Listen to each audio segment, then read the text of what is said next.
Japan's public transportation is world famous, ultra-punctual, clean, and incredibly efficient. But for newcomers, there's something you won't find on any map or timetable: the unwritten rules. From silent trains to polite queuing, these small habits are what truly keep Japan's transport system running like clockwork. Today, we're going to dive deep, helping you master Japan's trains, buses, and subways, and avoid those common, sometimes embarrassing mistakes that even locals notice. Why does this matter so much?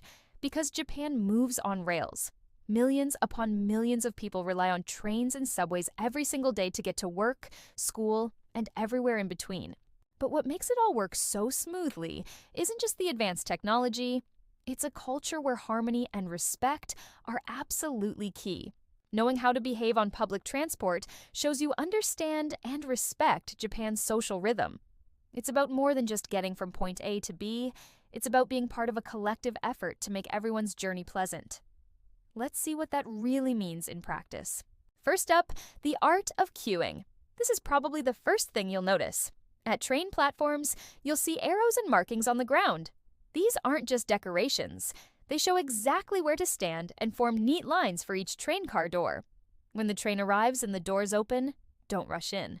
The unspoken rule is to wait for all exiting passengers to get off first. Once they're clear, then you can board calmly. It's a simple, elegant system that prevents chaos and keeps everything moving smoothly.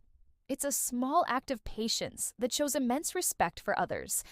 Now, let's talk about sound, or rather, the lack of it. Rule number 2. Silence is golden. Once you're on a Japanese train, especially during a commute, you'll be struck by how quiet it is. People avoid talking loudly, and making or taking phone calls is a major faux pas. In fact, it's considered quite rude. You'll often hear a pre-recorded announcement saying, "Please set your mobile phone to silent mode and refrain from talking on the phone." This isn't about being strict or unfriendly.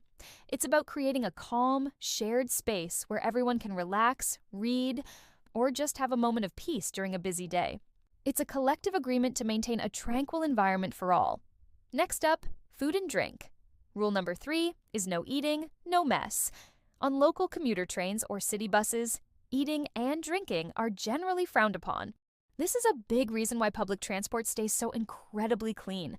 Now, there's an exception. On long-distance trains like the Shinkansen or bullet train, it's a completely different story. Eating is perfectly fine, and in fact, enjoying an ekiben, a prepackaged station lunchbox, is a cherished part of the travel experience. But when you're on a short city hop, it's best to avoid snacks or coffee.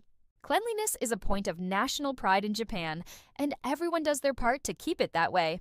Let's move on to rule number 4, priority seats and personal space. In every train car, you'll see seats in a different color, often marked with pictograms. These are priority seats, or yusen seki, reserved for the elderly, pregnant women, people with disabilities, and those with small children. Even if the train is packed and these seats are empty, it's good practice to leave them free if you can. If you do need to sit there, be ready to give up your seat the moment someone who needs it more comes along. Also, be mindful of your personal space. In rush hour, it gets incredibly crowded, and everyone's tired.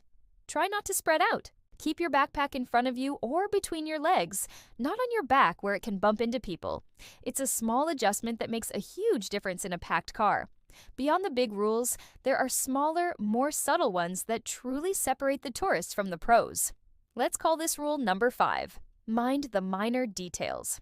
For instance, applying makeup or having a full-on breakfast on the train is a no-go.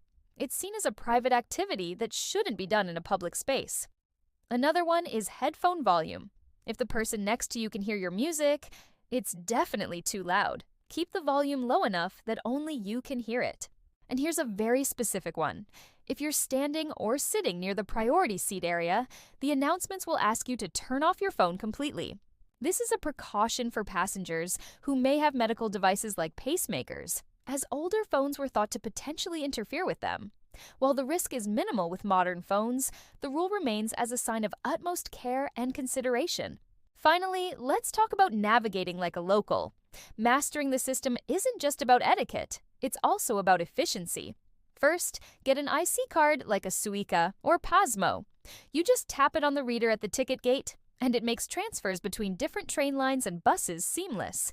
No more fumbling with cash or trying to figure out fares. Second, learn the escalator rule.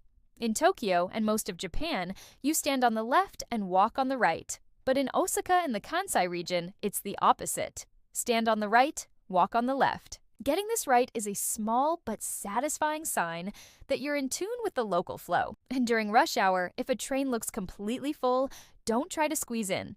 Just wait, another one will arrive in just a minute or two. These small moves will make you blend in perfectly. So, as you can see, Japan's public transport isn't just a marvel of engineering and efficiency. It's a living, breathing reflection of the country's culture, respect, order, and mindfulness. Mastering these unwritten rules is about more than just fitting in. It's about appreciating how millions of people move together so smoothly every single day. The next time you step onto a Japanese train, remember, the real ticket isn't just your IC card, it's your manners. Thanks so much for watching. If you found this helpful, please give us a thumbs up and don't forget to subscribe for more cultural insights and travel tips from Japan. See you in the next video.